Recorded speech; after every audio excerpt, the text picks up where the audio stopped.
What is up, YouTube? My name is Eben, and I had another video for you today for Thursday to make up for Theme Deck Thursday not coming back till next week.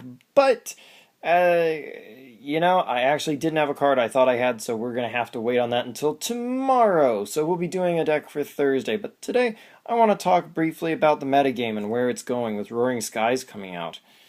The game is definitely going to get faster. I think that's kind of a given. With Mega Rayquaza, whether it's the colorless one or the dragon one, we're looking at mons that can easily come out and one-hit KO pretty much anything in a single turn. With Dragon Rayquaza dealing 300 damage a turn, and this guy dealing up to 240 damage a turn off of Skyfield. And with cards like Mega Turbo around, clearly we've got an issue with our opponents being able to basically fire off these huge attacks on their very first turn. So, as I see it, the way we got to approach this, and I'm just kind of musing out loud here, but it's a question we all need to kind of answer for our own deck building and approaching tournaments in the next few months, and possibly even for the whole remainder of the next tournament season and the one after that. As Roaring Skies is new, it's not going anywhere for a while. One way you can do it, of course, is you can jump on the bandwagon, join them, and try to play your own variant of the deck and try to do your best with that, and take on other quick elements in the meta with the same kind of strategies. Another approach is trying to counter and outspeed them and prep in other ways. Strategies like Mega Manectric EX and of course Manectric EX itself, both of which in their own right and together operate very effectively, and especially because colorless Mega Rayquaza's weakness to electric can be very powerful. Regular Manectric EX actually with Assault Laser, since there's probably going to be a Spirit Link here, can actually just Assault Laser and one-shot the Mega Rayquaza EX very easily for 2 energy. Which, with your own Mega Turbo, I mean, heck, that's something you can do in one turn with absolutely no previous energy on it. Just your energy attached for turn the Mega Turbo. And of course, Mega Manectric EX gives us the bonus of also being able to power up other threats of our own, so that if Manectric's not around, the other part of our deck can easily get up and do some kind of, perform some kind of strategy of our own that we want to combine with it.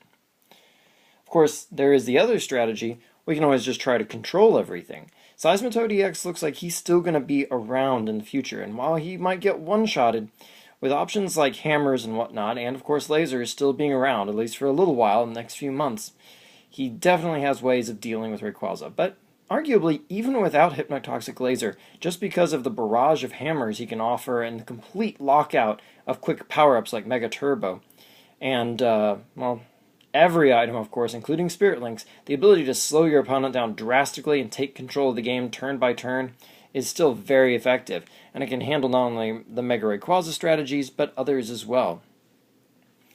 Of course, there is another school of thought that is just trying to play your own strategies and then running specific counters for your opponent.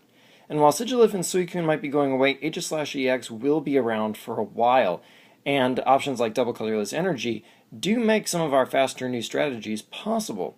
Of course, they can also power up with basic energy, so Aegislash-EX might not necessarily be the way to go in the future, but it counters other things too, which gives you a powerful element of stalling for at least a couple of turns to get your own strategy going. But, of course, even though we are losing Suicune and Sigilyph, Roaring Skies did actually give us another version of them in the form of the new rare card Beautifly, which prevents all damage to itself from EXs. So pretty much a safeguard of its own, it just has a different name. So these are all things we're going to need to be thinking about in the next few months, and especially if you're still on the tournament path for regionals this coming weekend, or for any local events, until after Worlds, our format won't be rotating, so we still need to answer all these cards, and we need to consider the cards that are from our black and white era, as they're still around and they're still viable. We have to combat them, and we also have the option of using them. So one thing's for sure, it looks like it's going to be a very interesting new meta with Roaring Skies in it. And until next time, like, comment, subscribe, and check out my channel for more Pokemon content.